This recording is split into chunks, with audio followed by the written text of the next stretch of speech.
So welcome mga kabendo sa ating bagong video. So sa video na to, papakita natin paano mag-setup ng multi-VLAN sa ating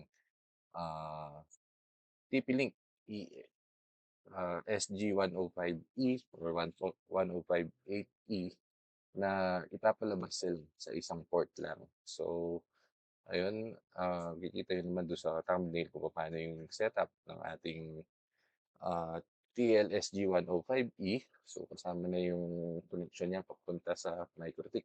So, pag ito muna yung configuration ng ating window. So, ayan. Ang gamit natin software is Ado PySoft and then naka-multi-VLAN tayo. So, yung default VLAN niya is VLAN 22. And then, meron siyang 23. Ayan, naka-configure na siya. VLAN ID 23, IP niya, subnet, and then yung IP pool. So, kahit na naka-advance sa bendo, okay, gagana naman yan. So, bilang 23, 24, 25, 26, 27, 28, and so on. So, kahit ilan yan. Pero si TLSG 105E, meron siyang hard limit na 32 VLANs lang yung kaya niyang ipalabas. Same as si TLSG 105 or 8E, pati na yung mga higher ports na version niya. Tulad nung 24 ports.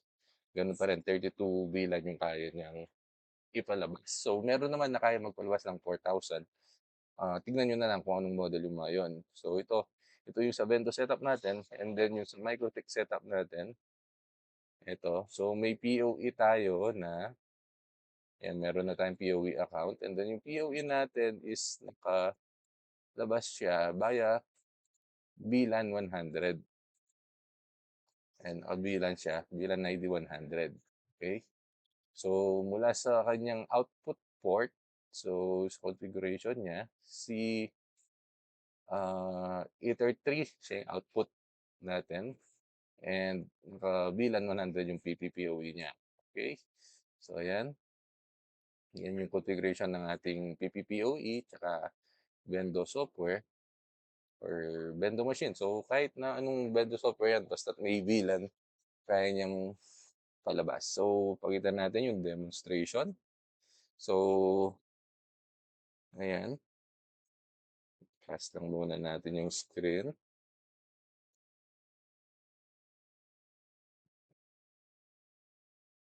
Ayan, okay.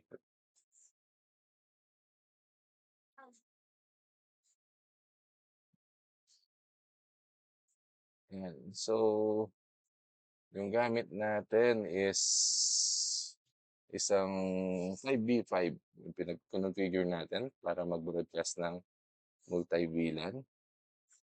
Ayan. So, ngayon, connected tayo sa PPPoE. So, PPPoE, yan yung account na pinakita natin kanina dito, si test. So, ayun, connected si test. So, active connections. Under PPP, active connection na yun si test. So, yung IP niya dito, ayan, makikita nyo is yung default na broadcast ng ating uh, uh, 5v5. Okay? So, speed test tayo. Test or fast.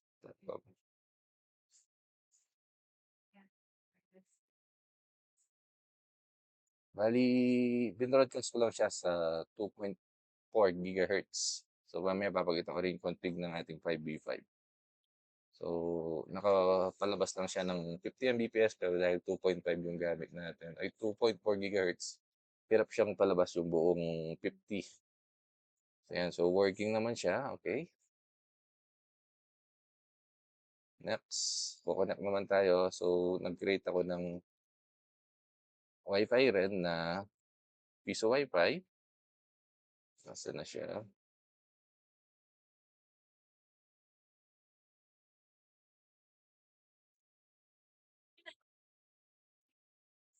PPPoE. Ayan, Piso Wi-Fi. Yan naman yung default VLAN. So, makikita nyo, ayan, 10.0 network. Okay. Next, pupunta naman tayo sa VLAN 23.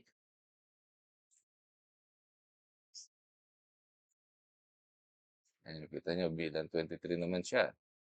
Next, VLAN 24.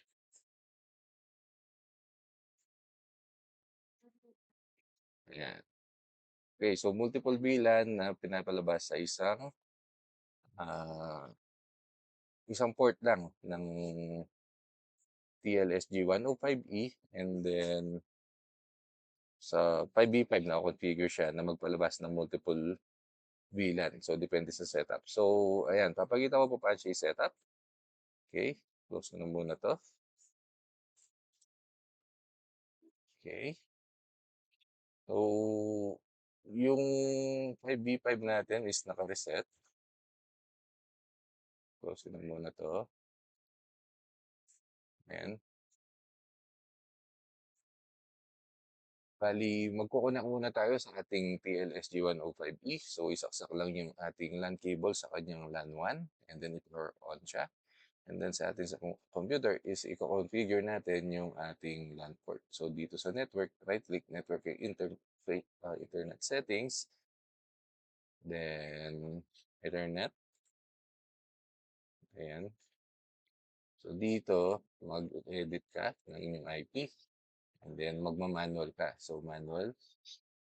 Then, ilalagay yung is 192.168.0.5. Subnet is 255.255.255.0. Then, gateway is 192.168.0.1. And then, 8.8.8.8 for the DNS. So, save. So, dahil ang default gateway ni TLS-G105E ay 192.168.0.1 and then hindi siya nagbibigay ng DHCP sa una. So, ayan. I-access mo siya sa browser. Ayan. And then, yung default username and password niya is admin, login.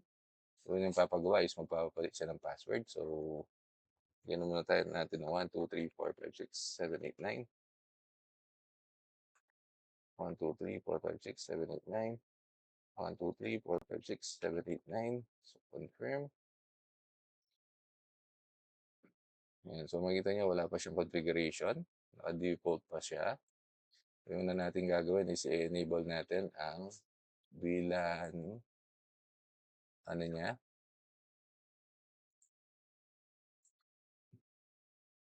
so enable natin yung 802.1 VLAN.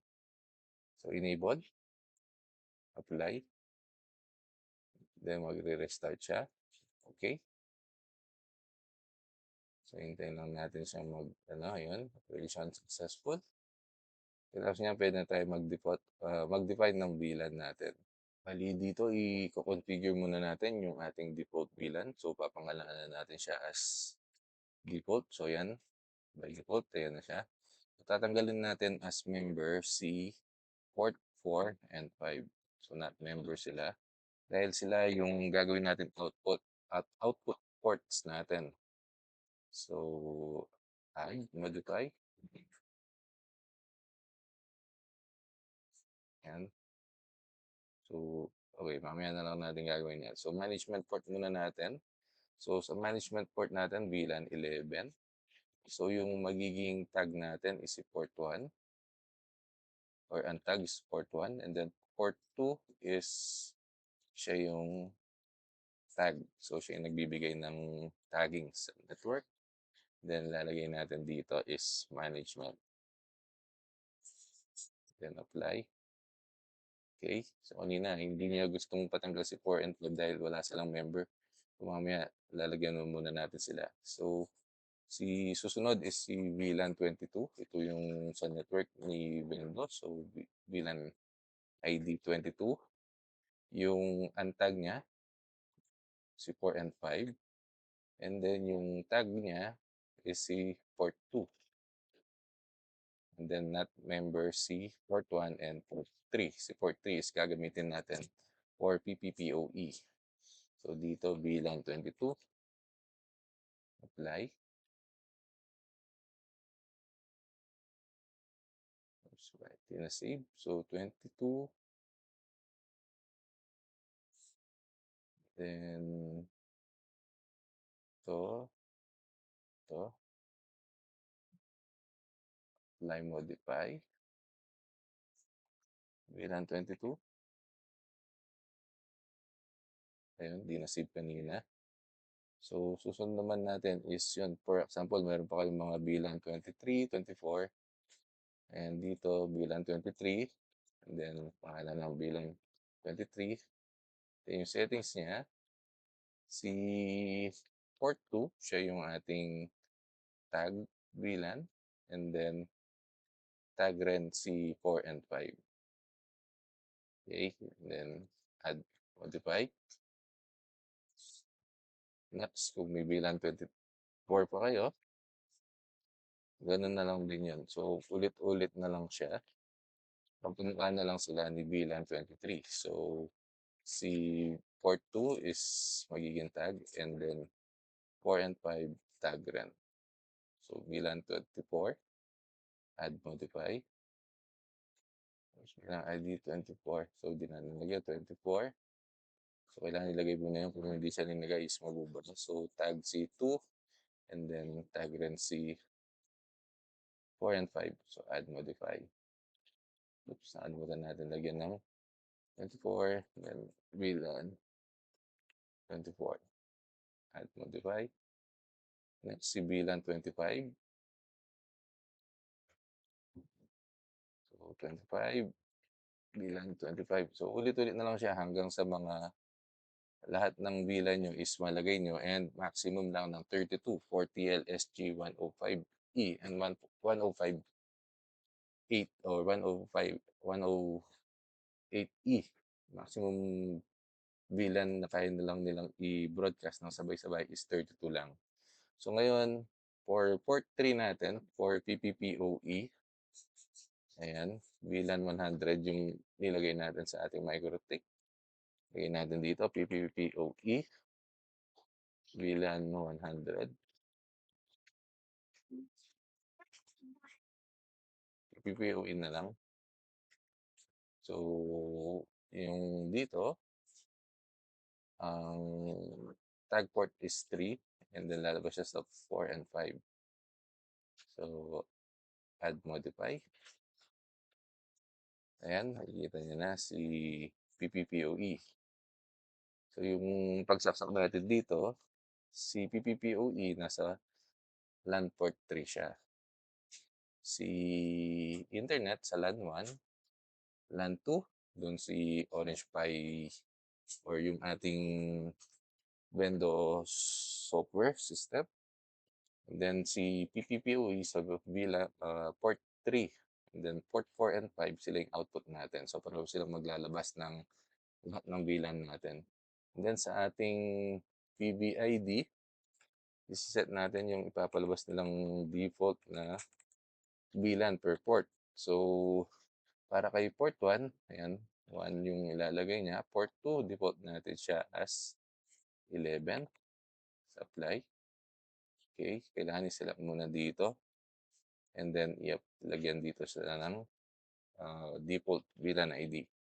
So, kung hindi VLAN capable yung switch hub or yung network switch or router na ilalagay nyo, ito yung magiging default na VLAN. So, by default is ilalagay natin as VLAN 22 yung mga incapable na mag-broadcast or mag-configure ng VLAN. So, dito sa port 3 is 100.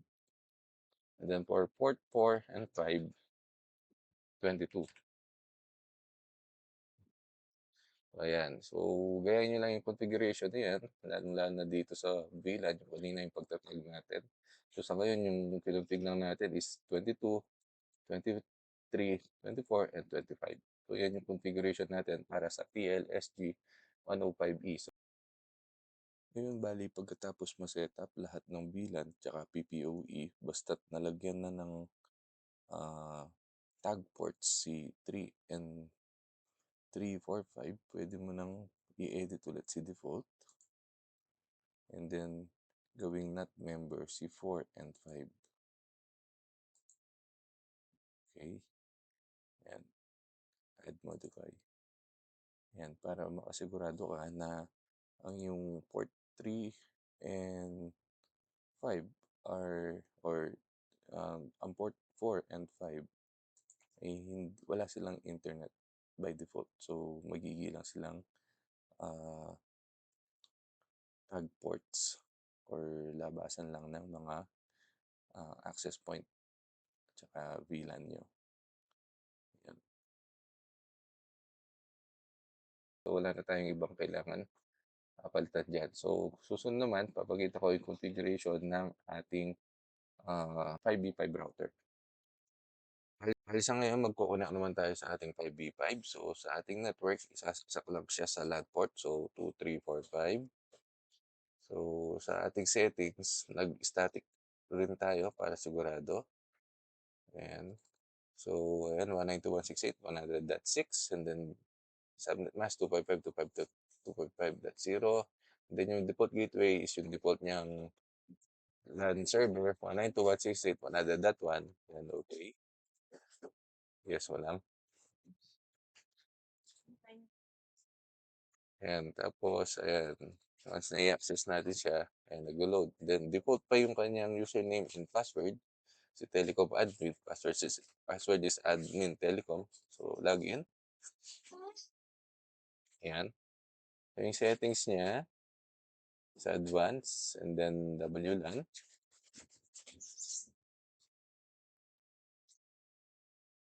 Ayan. So, yung una natin is si VLAN 100. So, naka-setup siya as PPPoE, then route 1, and then enable VLAN, and then VLAN 100.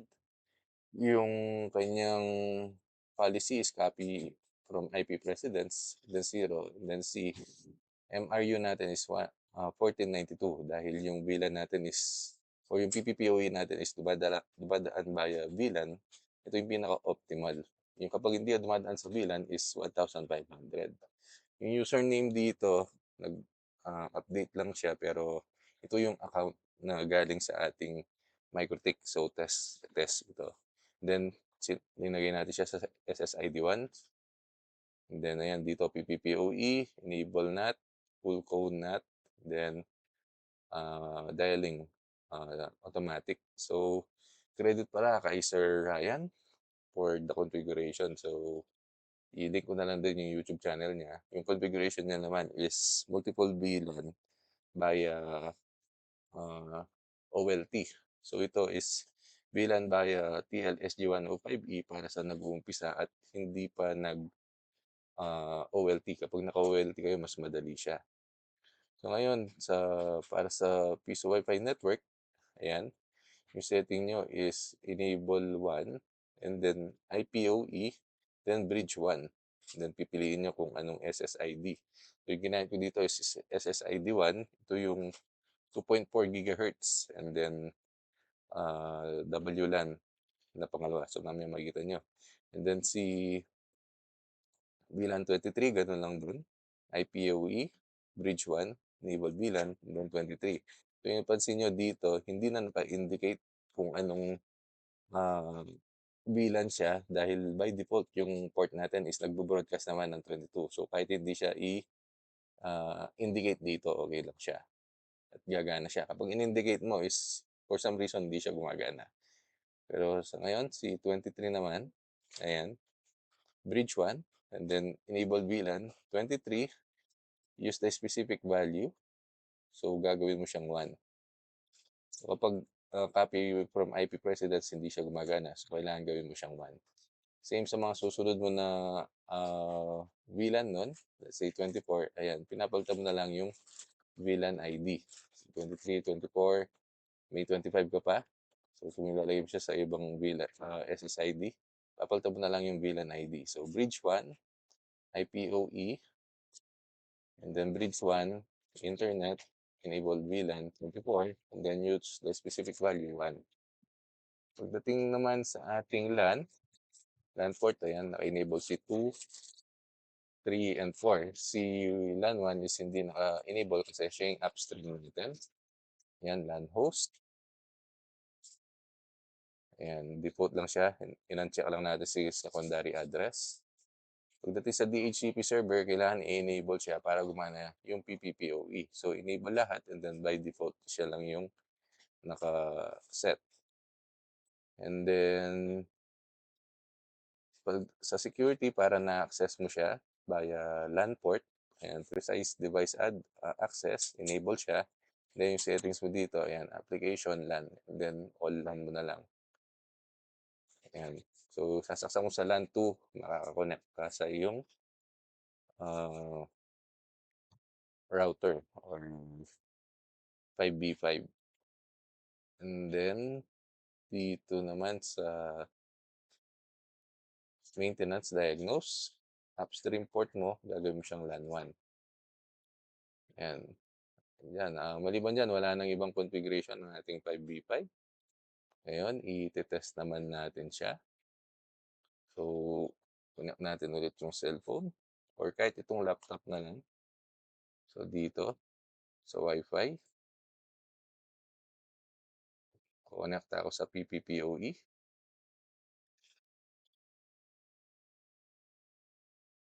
Sana nawala siya. So, nag-connect siya sa network namin, PPPoE.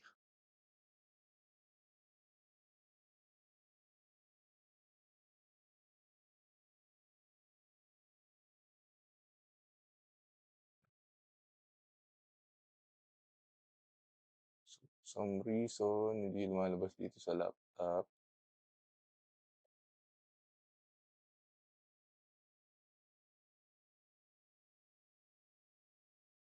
Ayan, sige, bali sa phone na lang. So, connect ko lang ulit ang ating phone.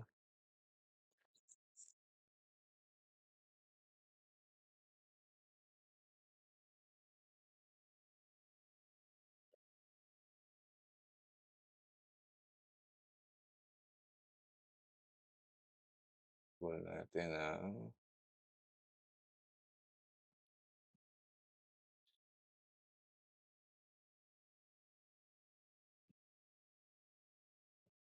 mirror.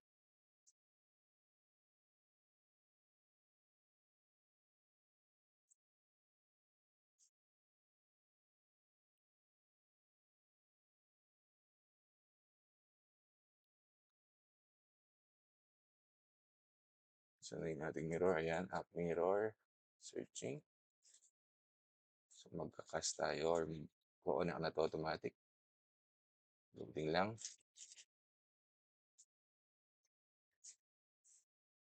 Ayan. So, dito, natin si PPPoE.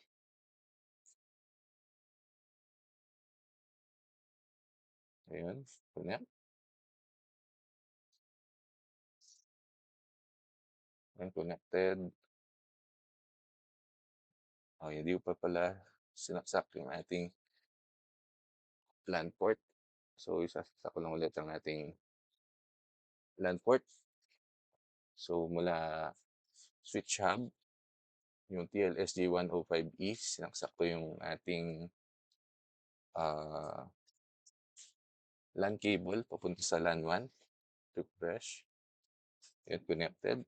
Kanina, no internet. Then, titignan natin dito sa laptop. Yan. So, may tutik. Connect. Ayan. Kita nyo, si test is working na 26 seconds ago. Mirror. And PPPoE. Then, speed test ulit tayo.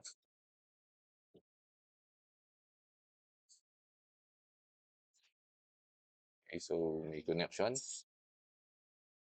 Yan naman, lipat tayo sa Wi-Fi.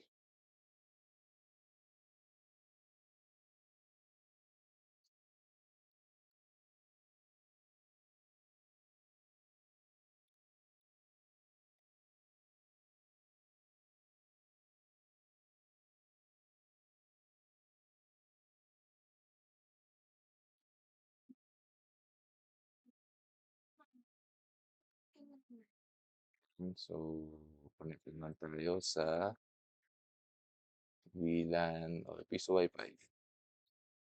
So, si piso Wi-Fi, siya yung default VLAN.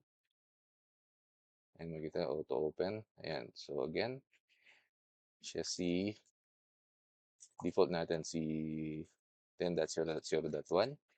Yes, lipat tayong VLAN 23.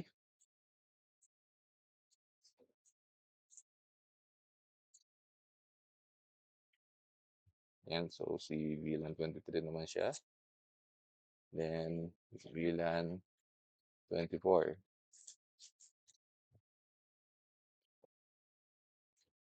'Yan, okay. So, working siya. So, again, 'yan yung configuration natin for, TLSG 105E and then yung 5V5 para makapag-broadcast ng multiple VLAN sa single port. So, ayan, kung may ibang tanong kayo, mag-comment lang kayo sa comment section and ayan, sana may natutunan kayo and then maraming salamat sa panonood. Huwag niyo kalimutan mag-like, comment, and subscribe and enable ang notification icon para updated kayo sa mga future update natin. And make sure na 'yan, i-share rin sa iba para at least ma-inform sila sa ating mga contents. So 'yun, 'yan, until our next video, salamat sa panonood.